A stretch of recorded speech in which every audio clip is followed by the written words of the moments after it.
یوم القیامہ، تمہارے خیالات غلط ہیں، میں قیامت کی قسم کھاتا ہوں۔ تو فرمایا فلا اقسم بمواقع النجوم، وقع یقع کے کیا معنی ہے؟ اور یہ سورت کون سی؟ واقعہ، اذا وقعت الواقعہ، وقع گر جانا، پڑ جانا، یہ ستاروں کے ڈوبنے کی جگہ ہے۔ فلا اقسم بمواقع النجوم وانه لقسم لو تعلمون عظیم، اور اگر تم جانو تو یہ بہت بڑی قسم ہے جو ہم نے کھائی ہے۔ اس وقت کا انسان کیا سمجھتا کہ ستارے کہاں جاتے ہیں، کہاں غروب ہوتے ہیں، کہاں گرتے ہیں؟ آج ہمیں معلوم ہے۔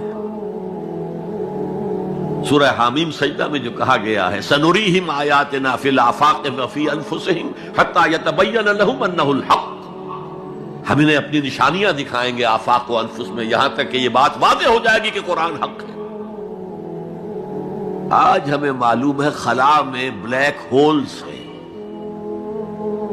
اور یہ بلیک ہولز بڑے بڑے ستاروں کے پچکنے سے، پچک جانے سے پیدا ہوئے، اور جب وہ بڑے ستارے پچکتے ہیں، جو خلا پیدا ہوتا ہے، ویکیوم، اس میں بڑی طاقت ہوتی ہے، اس کے پاس سے کوئی سیارہ، کوئی ستارہ گزر جائے اسے کھینچ لیتا ہے قبر کے اندر۔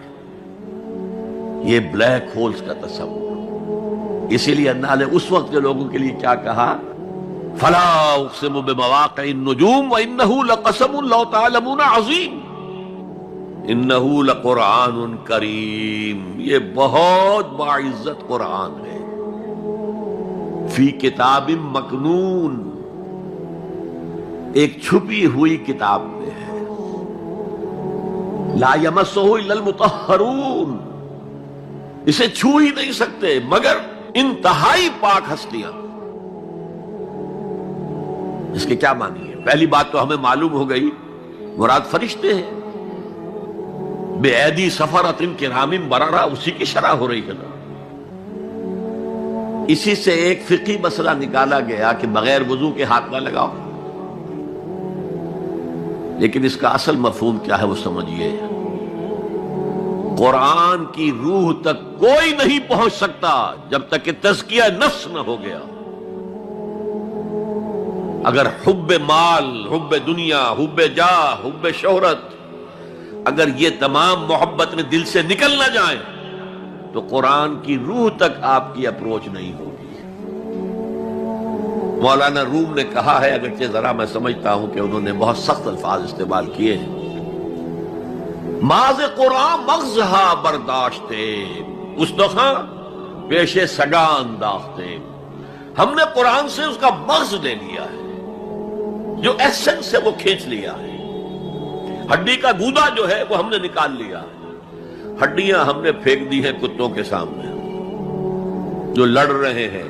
علم کلام کا مسئلہ ہے صفات حق حق سے جدا یا عین ذات، قرآن مخلوق ہے یا نہیں ہے، غیر مخلوق، اور بڑے بڑے ہو رہے ہیں اس کے اوپر، یہ کتے لڑ رہے ہیں ان ہڈیوں کے اوپر۔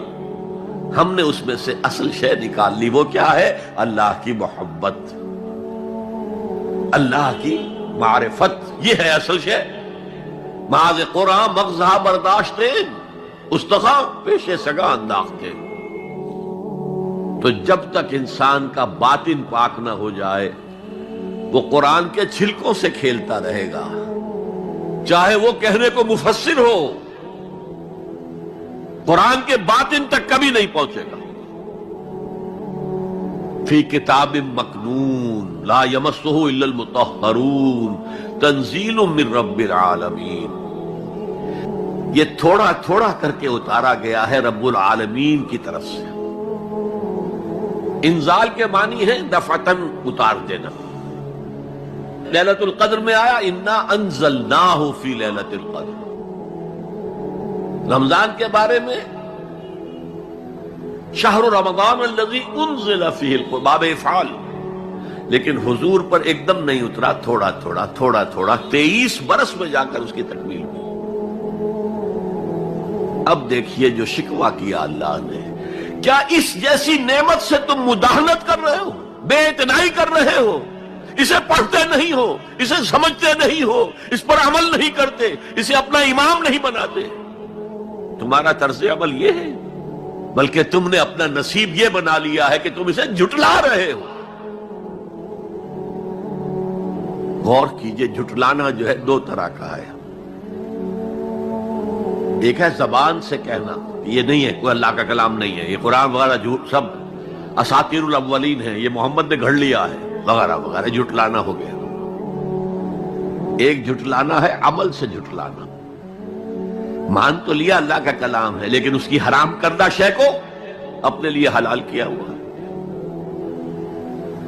حدیث نبوی ہے، ما آمن بالقرآن من استحل محارمہ، اس شخص کا قرآن پر کوئی ایمان نہیں ہے جو اس کی حرام کردہ چیز کو اپنے لیے حلال ٹھہرا لے۔